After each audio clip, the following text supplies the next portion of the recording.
So mostly this week I have been drawing spirals, and this was an interesting one.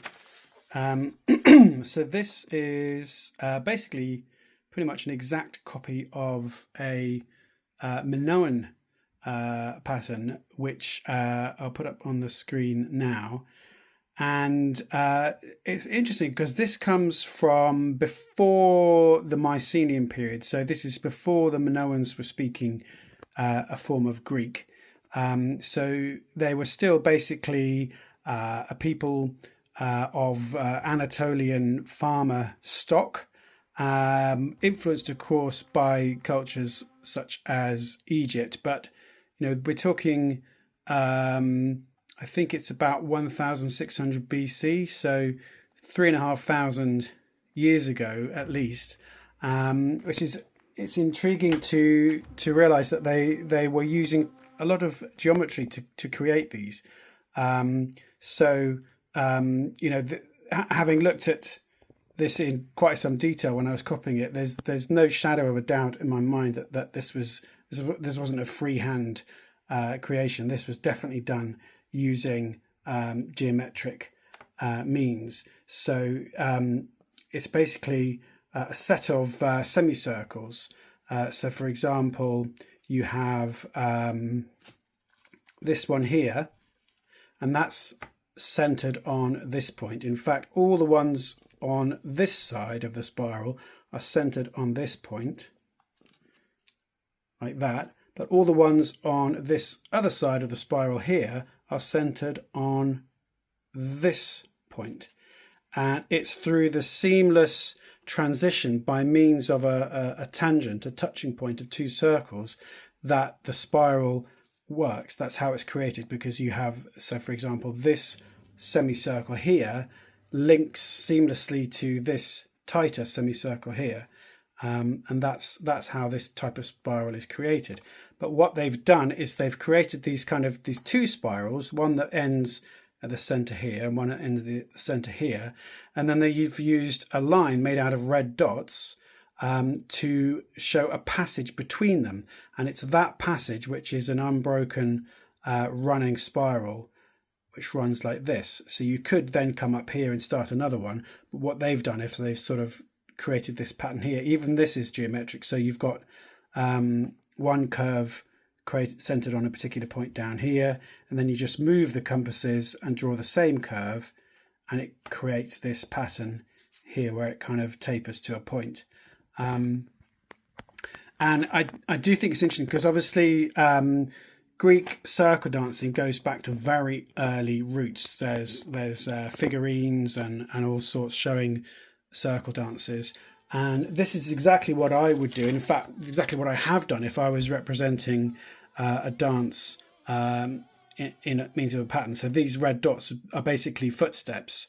These are showing a path that the dancers follow. So if you can imagine a line of dancers forming a circle, the circle starts to tighten, creates a sense of kind of excitement. You're wondering what's going to happen when it starts to curve in on itself, and then the leader makes a decisive turn and moves it out in the other direction. It starts to spiral out again. So this, to me, is we know this sort of dance was danced in the Greek period because we have references to it, and we know it's still danced. It's called the snail, or the Greek word for the snail. It's still danced in folk dances in Greece today and in other places as well. It's not an uncommon thing to do when you're doing a circle dance, is to spiral in, turn around and spiral out again. But this, to me, is a pretty strong indication that the Minoans were doing it in this period too. So this is basically the labyrinth dance. When you find in Homer the fact that for Homer, it's not a labyrinth that Daedalus designed for Princess Ariadne in Knossos. It's a dance ground, and there's all sorts of other connections.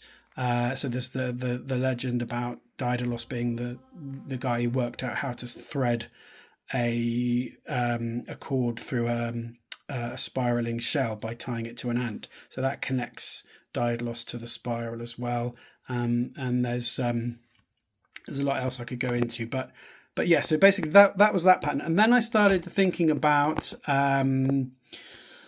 I started thinking about a lot of things. I started thinking about Egyptian dances that followed kind of circles and interweaving patterns, and how sort of discovered that those were danced in a funerary context, which made sense to me, because when you're dancing a traditional dance that your ancestors have danced going back through generations, there is this sense that the line of dancers, you've got your visible line of current people of the current time that you can see, and then it's as if it's a sort of sense of the ancestors joining in the dance because you're following the same pattern. It's like sort of there's a sense, as you get into a slightly entranced state through the repetitive dance, there's a sense of linear mundane time kind of melting away, and sort of other times coexisting with the present, which in a way is what a spiral represents as well.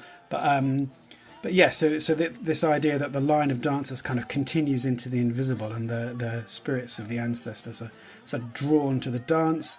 But also that links very strongly with the fact that the Greeks, they danced these kind of labyrinthine dances as part of their mystery initiations at Eleusis, and it kind of represented the journey through the underworld towards the Elysian fields. And you can see how they would arrive at such a sense of what these dances are about. If in a sense, it's by dancing them, it's leading you back to the ancestors. So it's as if it's taking you towards some sort of paradise glade where the ancestors are still dancing the joyous dances of the initiates, and the initiates are kind of joined with them in the dance. So there's this idea that the dance is taking you there, but it's also a journey for the ancestors to sort of come back to the everyday in a very Egyptian kind of a way. They had this sense in Egypt of the dead kind of coming back out of the false doors in their tombs and things like that. So it's that kind of sense, and that made me remember that there's spirals, of course, on the stones, the entrance stones to the great megalithic tomb at Newgrange in Ireland. And if you look, this is pretty close actually, but this is a geometric version. It took me ages to work out how to do a geometric version of the triple spiral. That's one of the patterns on the stone outside Newgrange. But it does have, if we look at the Newgrange pattern, it does have this form. It's more like the blue line you can see here, where it gets to the center, it curves around, and it spirals out again. Gets to the center, curls around, spirals out again. It does do the same thing. So looking into it, I realized I wasn't really going out on a limb at all by considering the possibility that the reason this is on that stone at the entrance to that ancient Irish tomb is because it represents both kind of a funerary movement, a dance or procession or something that was carried out outside the tomb, and also at the same time, in some sense, the journey, the journey of the deceased into the afterlife or the underworld. And that made me sort of ask the question, so, I know that the people who built Newgrange, they were of Anatolian farming stock as well, if you go back several generations. So that made me wonder, well, were the Anatolian farmers already doing these kind of dances before they moved out to other places, before their culture spread out to the Aegean and Crete and then also across Western Europe to Britain and Ireland and other places? Are we seeing essentially a different kind of branch, or evolutionary branch of the same dance, going back to the same roots in Noe and Crete and in Britain? Because not far from where I live here in Wiltshire, just across, I think it's actually in Somerset, south of Bath, there's Stony Littleton long barrow, which is from the same period as Newgrange. And they haven't got a carved spiral, but they've used a stone which has an ammonite spiral, a fossil spiral, as one of the entrance stones to that tomb as well, which is a sort of similar type of tomb with a long entrance and various chambers at the end of it, just like Newgrange. So very interesting thought to think that there's a kind of common root with the Minoan labyrinth, on home turf. And so that's when I started thinking, well, what's the difference between, why does Minoan culture have this sort of extra glow around it that you don't quite get with British Neolithic and early Bronze Age art, and I think it is the use of something equivalent to this. It's geometry. It's just a little extra bit of order. So that's when I started sort of wrestling with how to do a geometric version of this, and I sort of arrived at this. Just a doodle. It's not meant to be anything particularly polished. The other one I was working on, I did various versions of it. This is one of the rougher ones. I could sort through this massive pile, try and find the other one. But essentially, this was when I was thinking about this idea of, the pathway to the Elysian fields. So I thought, well, wouldn't it be nice to design a dance ground or a dancing space, which kind of takes that as the narrative, and you wouldn't necessarily have to dance traditional folk dances. You could do sort of contemporary trance dancing and just ensure that the dancers are following this path. So I had this kind of assembly space here, which that's where essentially it would just be like modern style, people dancing on the spot, milling around, no particular order to the movements. So it's basically like a sort of not far off a disco.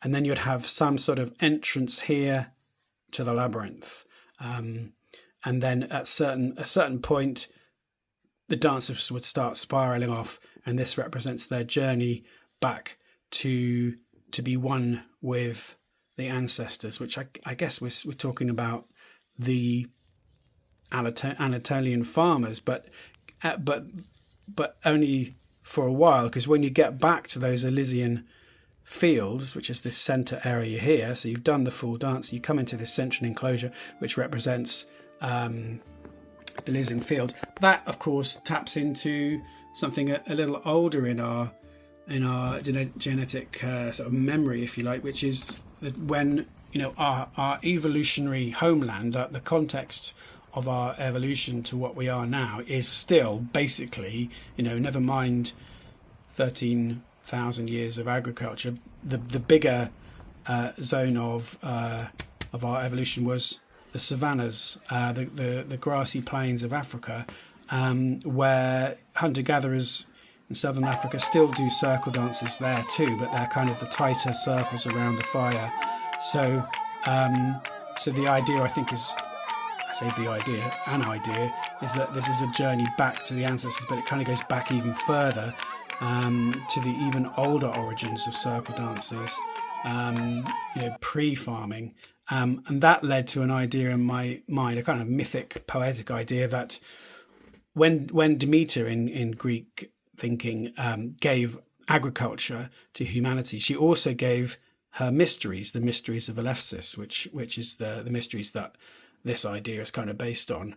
So I started thinking of that as a kind of a balance. So if she was going to give this gift that would change the way we lived and take us away from what we had evolved for, what was entirely natural for us, then she also gave us a way to kind of remember that, as to heal and to remain whole even as we live this other agricultural life.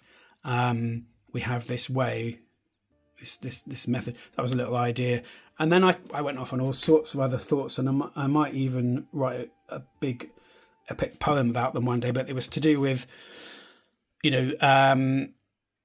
in some ways, I've often wrestled with this idea, or this question rather, of, are the Anatolian farmers the bad guys? I mean, if they, brought farming, spread farming, in an ecological sense, that's the beginning of major problems. And then also in the sense of, what's natural for humans, the kind of the urban living that it led to is less natural. And so, there's a lot of reasons why you could one could argue that it might have been better just to stay on those planes and carry on with what we were doing. But the kind of idea that I arrived at, which kind of makes the whole thing, it gives the whole thing some nobility, is this myth around, not necessarily myth.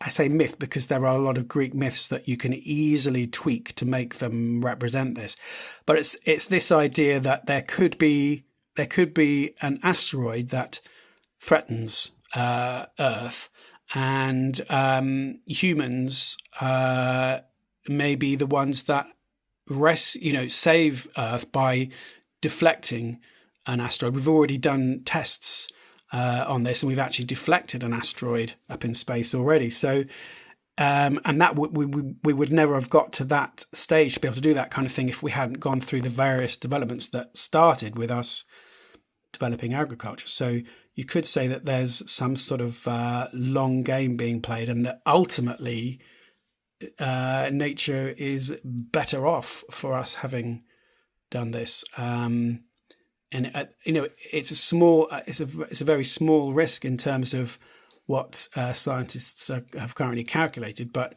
any kind of risk is definitely worth preparing for when you're talking about something so precious as the entire planet.